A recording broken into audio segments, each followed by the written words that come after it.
Hey everybody, back at you, the Renaissance Man here. I just wanted to take you through something really quickly that's kind of important to me and dear to my heart. It's the template. A lot of people focus on what they do once they get inside the DAW, but not the template itself. I think a well-designed template can do wonders for you in terms of expediting and speeding up the process of recording music.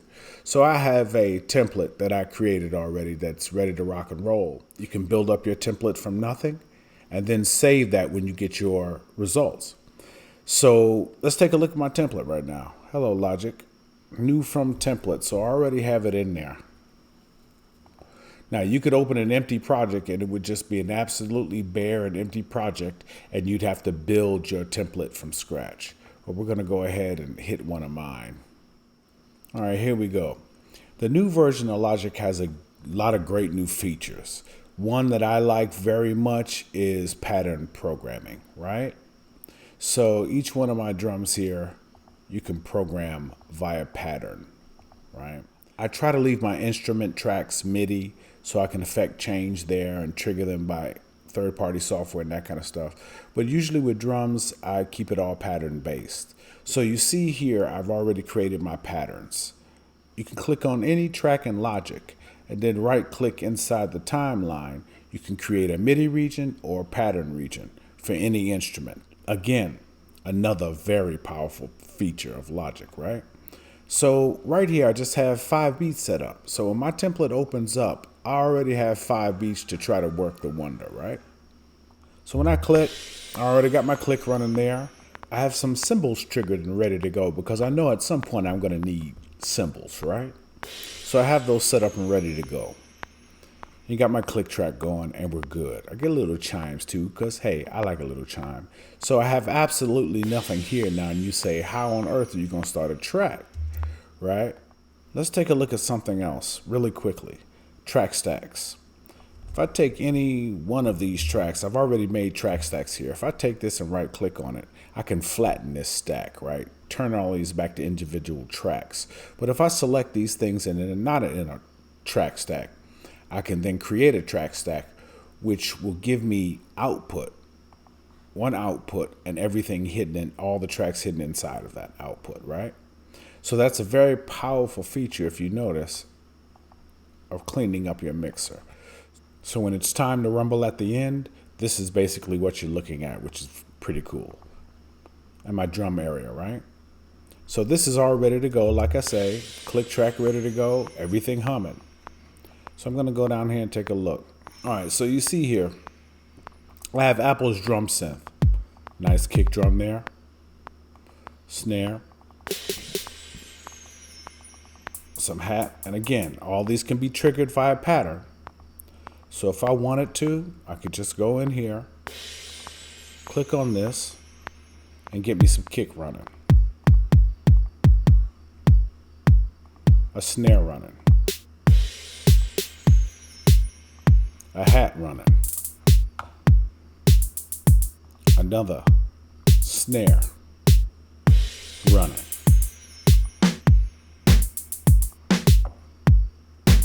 another hat running.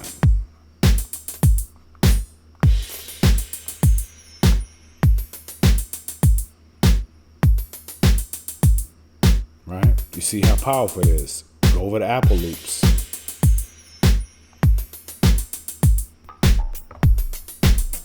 Great feature right here. You right click, you select your settings. You can put the loop in song key or the original key. Very good feature. So I can just drag that, repeat that, and you got something going already, right? I say, okay, that's great for beats. What are you going to do about MIDI? Well, that's where it gets real fun for me, because you have Scalar 2, which I just fell across. I did a couple of videos about Scalar 2 you can check out. So Scalar 2 basically is your one-stop shopping for Midi chords. So I'm just going to grab something randomly here. Right off the top, just grab something. See what I get. Right click on play here. Drag some chords.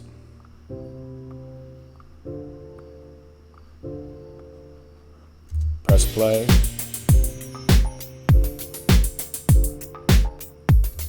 Incredible stuff right there.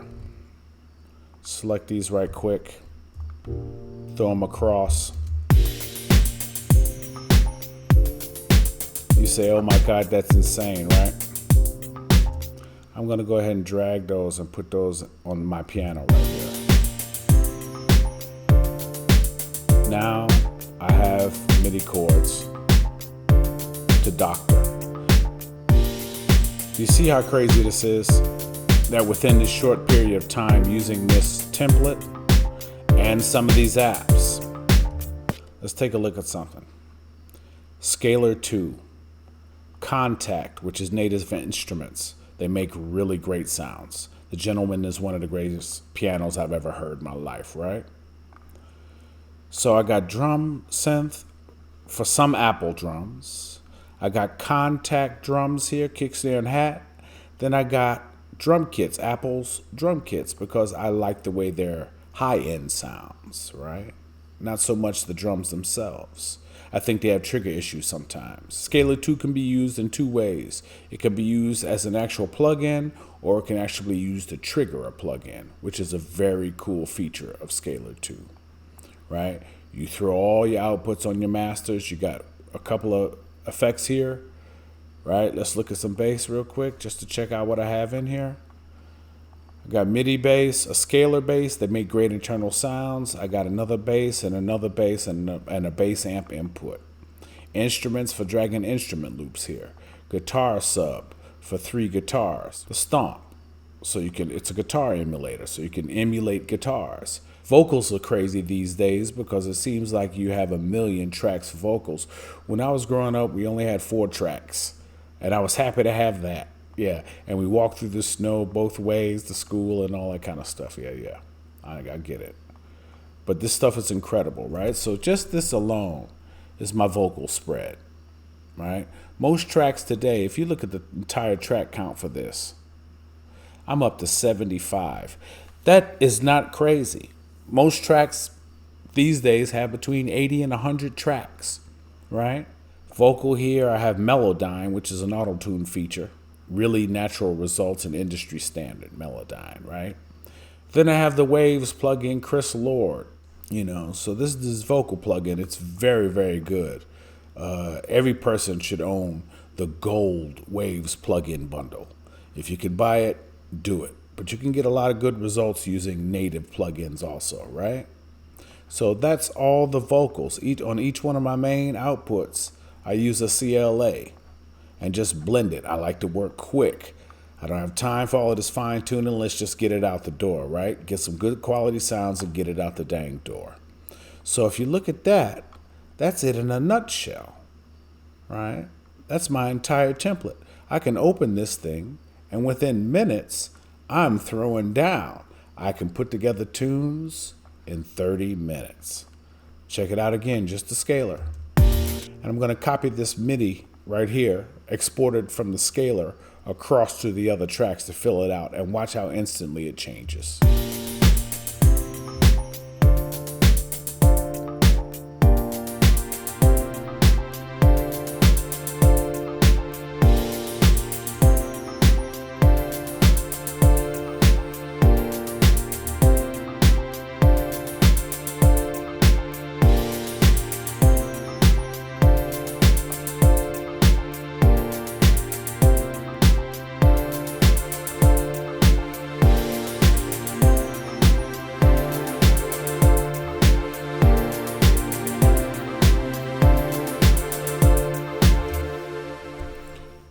Now you can see the power of having a very good template.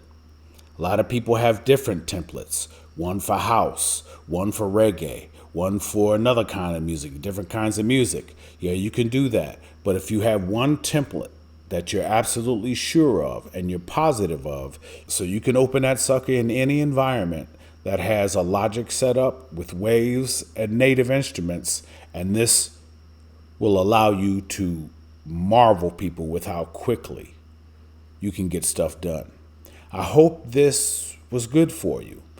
I've been in a lot of studios in my life, worked with all the DAWs, Pro Tools, Audacity, Studio One, everything for years now. I've been in the business a long time, 20, 30 years of audio engineering.